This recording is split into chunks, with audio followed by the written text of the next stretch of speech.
រៀនពីហ៊ុនសែនដើម្បីជោគជ័យមេរៀនទី21ហ៊ុនសែនពីដើមឈើមួយដើមទៅជាព្រៃផ្នែកទី1ករណីសិក្សាសម្ដេចហ៊ុនសែនមុនផ្ដួលរំលំខ្មែរក្រហមបានសម្ដេចតែងរិះរកយន្តការផ្សេងៗដើម្បីប្រមូលកម្លាំងប្រឆាំងព្រោះសម្ដេចយល់ថាម្នាក់ឯងមិនអាចធ្វើអ្វីកើតទេលើសពីនេះតែមួយក្រុមដោយទុកឲ្យក្រុមផ្សេងៗទៀតនៅរីកប៉ាយពីគ្នានាំឲ្យកម្លាំងមិនមូលយុទ្ធសាស្ត្រមិនគ្រប់ជ្រុងជ្រោយជារួមសម្ដេចចលនាទាំងក្នុងចំណោមកម្មាភិបាលខ្មែរក្រហមក្រុមអ្នកស្នេហាជាតិតាមតំបន់ផ្សេងៗនិងស្វែងរកជំនួយពីបរទេសមានវៀតណាមជាដើមជាលទ្ធផលសម្ដេចបានធ្វើពីដើមឈើមួយដើមឲ្យទៅជាព្រៃ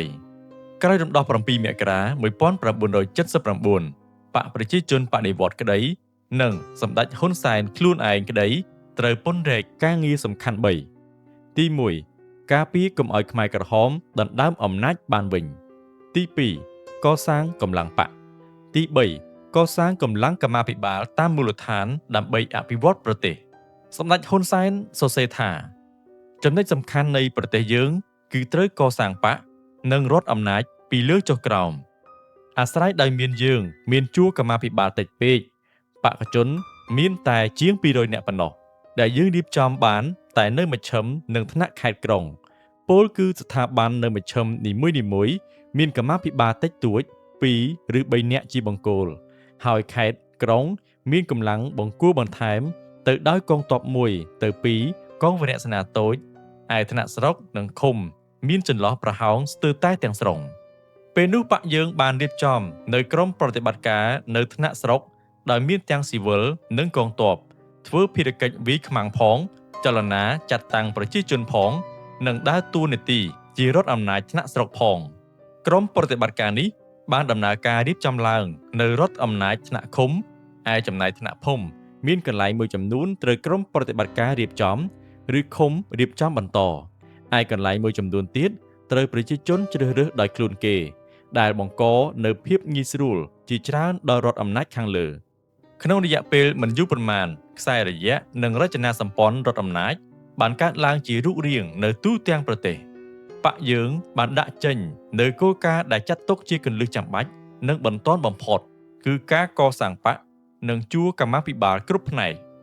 សន្ទុះនៃការកសាងទទួលបានជោគជ័យក្នុងដំណាក់កាលទី1ពីឆ្នាំ1979ដល់ឆ្នាំ1989បេក្ខជនបានកើនឡើងជាង200នាក់ទៅជាង900នាក់មកដល់ដំណាក់កាលដើមទៅជាព្រៃឯកឧត្តមសសុខាលើកឡើងទៀតថាមកដល់ម៉ោងនេះយើងត្រូវការកសាងមិត្តឲ្យបានច្រើនជាងសត្រូវទស្សនៈនេះបង្កប់ន័យថាកិច្ចការធំត្រូវប្រមូលផ្ដុំមនុស្សធ្វើម្នាក់ឯងទៅមិនរួចទេកុំគិតថាខ្លួនឯងម្នាក់ធ្វើបានឬអស្ចារ្យមិនត្រូវការមនុស្សជុំវិញខ្លួននោះមកដល់ដំណាក់កាលទី2គឺចន្លោះមហាសន្និបាតបកប្រជាជនបដិវត្តន៍លើកទី4 1981ដល់មហាសន្និបាតលើកទី5 1985បកជនបានកើនឡើង 7,500 នាក់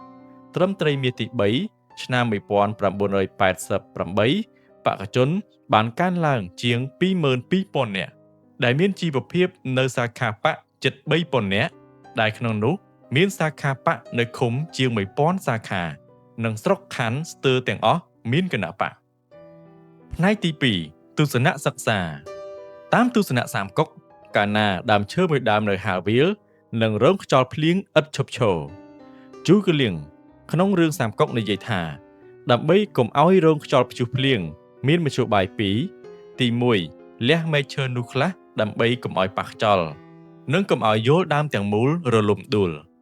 ទី2គួរដាំដើមឈើព័ទ្ធជុំវិញឲ្យទៅជាព្រៃដើម្បីបាំងខ្យល់ក្នុងនាមយើងក្នុងសង្គមមនុស្សអាចជ្រើសរើសវិធីណាមួយមកប្រើតាមសភាពជាក់ស្ដែងក្នុងវិស័យធុរកិច្ចសម័យទំនើបគេបង្កើតរបៀបធ្វើជំនួញតាមបែបដើមឈើមួយដើមទៅជាព្រៃនេះដែរនោះគឺការចងក្រងជាបណ្ដាញដែលយើងទាំងអស់គ្នានិយាយរត់មាត់ជាភាសាអង់គ្លេសគឺ network ខ្ញុំមិនបាច់បញ្ជាក់ក៏មិត្តអ្នកស្ដាប់យល់ដែរគឺគេប្រមូលមនុស្សតាមឋានានុក្រមដោយរៀបឲ្យមានសមាជិកតគ្នាទទួលបានប្រាក់ចំណូលតគ្នាខ្ញុំមិនហ៊ានអះអាងថាល្អឬអាក្រក់ទេតែជាក់ស្ដែងអ្នកទទួលផល គឺស្ថាបនិកឬម្ចាស់ក្រុមហ៊ុនឯសមាជិកខ្លះក៏ជោគជ័យខ្លះក៏ត្រូវគេបោកប្រាស់ខាត់ចុងខាត់ដើមខ្ញុំមិនចង់និយាយតទៅទៀតទេគ្រាន់តែបញ្ជាក់អំពីវិធីដើមឈើមួយដើមទៅជាព្រៃប៉ុណ្ណោះដូចគ្នាដែរតាមបណ្ដាញសង្គមក៏គេអនុវត្តវិធីនេះដែរក្នុងនោះទាំងវិស័យពាណិជ្ជកម្មក្តីសង្គមក្តីនយោបាយក្តីគេបង្កើតក្រុម Facebook, Page, WeChat, Telegram ដើម្បីប្រមូលមនុស្សធ្វើជាសមាជិក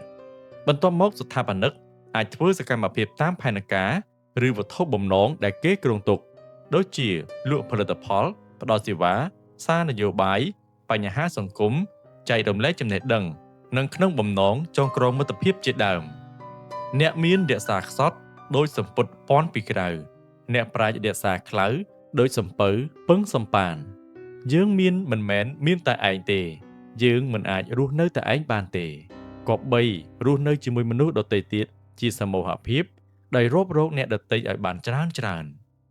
យើងរកស៊ីបានពីអ្នកក្រខ្វះខាតត្រូវការអ្វីសម្រាប់ជីវភាពរបស់គេយើងជាអ្នកចេះដឹងច្បាស់ជាយល់អំពីសន្តានមនុស្សនិងអនុគ្រោះដល់អ្នកដែលមានចំណេះដឹងទាបជាងខ្លួនដោយមិនត្រូវមើលស្រាលទេចំណេះដឹងគ្មានព្រំដែនបុគ្គលគ្រប់ប្រភេទសុទ្ធតែអាចបង្រៀនយើងបានបើគ្មានអ្នកល្ងងក៏មិនបង្ហាញថាយើងជាអ្នកចេះដឹងដែរចេះគៀងគរមនុស្សទើបហៅថាអ្នកចេះមិនខុសគ្នាទេសំពៅធំក៏គង់ពឹងសំប៉ានដើម្បីឆ្លងមនុស្សទៅច្រាំងព្រោះតែពិបាកចូលចតប៉ះច្រាំងគ្រឿងជាដើមមានអ្នកតូចទើបហៅអ្នកធំបានអាចឡើងធំបានដោយសារអ្នកតូចអាចទម្លាក់ធំបានដូច្នេះត្រូវរក្សាអ្នកតូចឲ្យនៅជុំវិញខ្លួនយើងធ្វើជារបងការពារបានចេះបន្ទាបខ្លួនមករកអ្នកតូចស្រមោចតូចមែនតែអាចជួយដំរីផុតស្លាប់បានស្រមោចតូចមែនតែអាចរួមគ្នាពំចំណីធំបានសប្បាយស្រមោចសង្គ្រាមនយោបាយក្តីសង្គ្រាមពាណិជ្ជកម្មក្តីគឺជាសង្គ្រាមដណ្ដើមមនុស្សអ្នកណាមានមនុស្សច្រើនក្នុងដៃអ្នកនោះជាអ្នកឈ្នះឯកឧត្តម ស សុខាតែងលើកឡើងថាដើមឈើមួយដើមធំបើមិនខ្ចីដៃគ្នាអោបទេមិនជុំឡើយឯកឧត្តមបន្តថាសូមកុំគិតថាបើគ្មានខ្ញុំអ្វីត្រូវរលំអ្វីមិនអាចធ្វើទៅរួចនោះទេសូមកុំគិតថាបើគ្មានខ្ញុំអ្វីត្រូវរលំអ្វីមិនអាចទៅរួចនោះទេសូមកុំធ្វើកំណែតម្រង់ណាមួយដើម្បីធ្វើឲ្យអត់ពីយើងធ្វើគេមិនកើតក្នុងទស្សនៈពីដើមឈើមួយដើមទៅជាព្រៃឯកឧត្តម ស សុខាលើកឡើងទៀតថា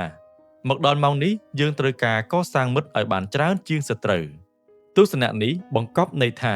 កិច្ចការធំត្រូវប្រមូលផ្ដុំមនុស្សធ្វើម្នាក់ឯងទៅមិនរួចទេកុំគិតថាខ្លួនឯងម្នាក់ធ្វើបានឬអស្ចារ្យមិនត្រូវការមនុស្សជុំវិញខ្លួននោះចូលមើលសត្វកណ្ដៀរចូលមើលសត្វស្រមោចចូលនឹកដល់ចង្កឹះមួយបាច់កាច់មិនបាក់សាមគ្គីនាំមកនៅជោគជ័យតែក៏កុំភ្លេចដែរមនុស្សច្រើនអន្សមខ្លោចមនុស្សដូចស្រមោចអន្សមឆៅដូច្នេះត្រូវពឹងលើទេពកោសល្យភាពប៉ិនប្រសប់សិល្បៈរបស់យើងការធ្វើការងារជាក្រុម Teamwork ពូកែសម្របសម្រួលនិងពូកែគ្រប់គ្រងដឹកនាំចាត់ចែងជាដើម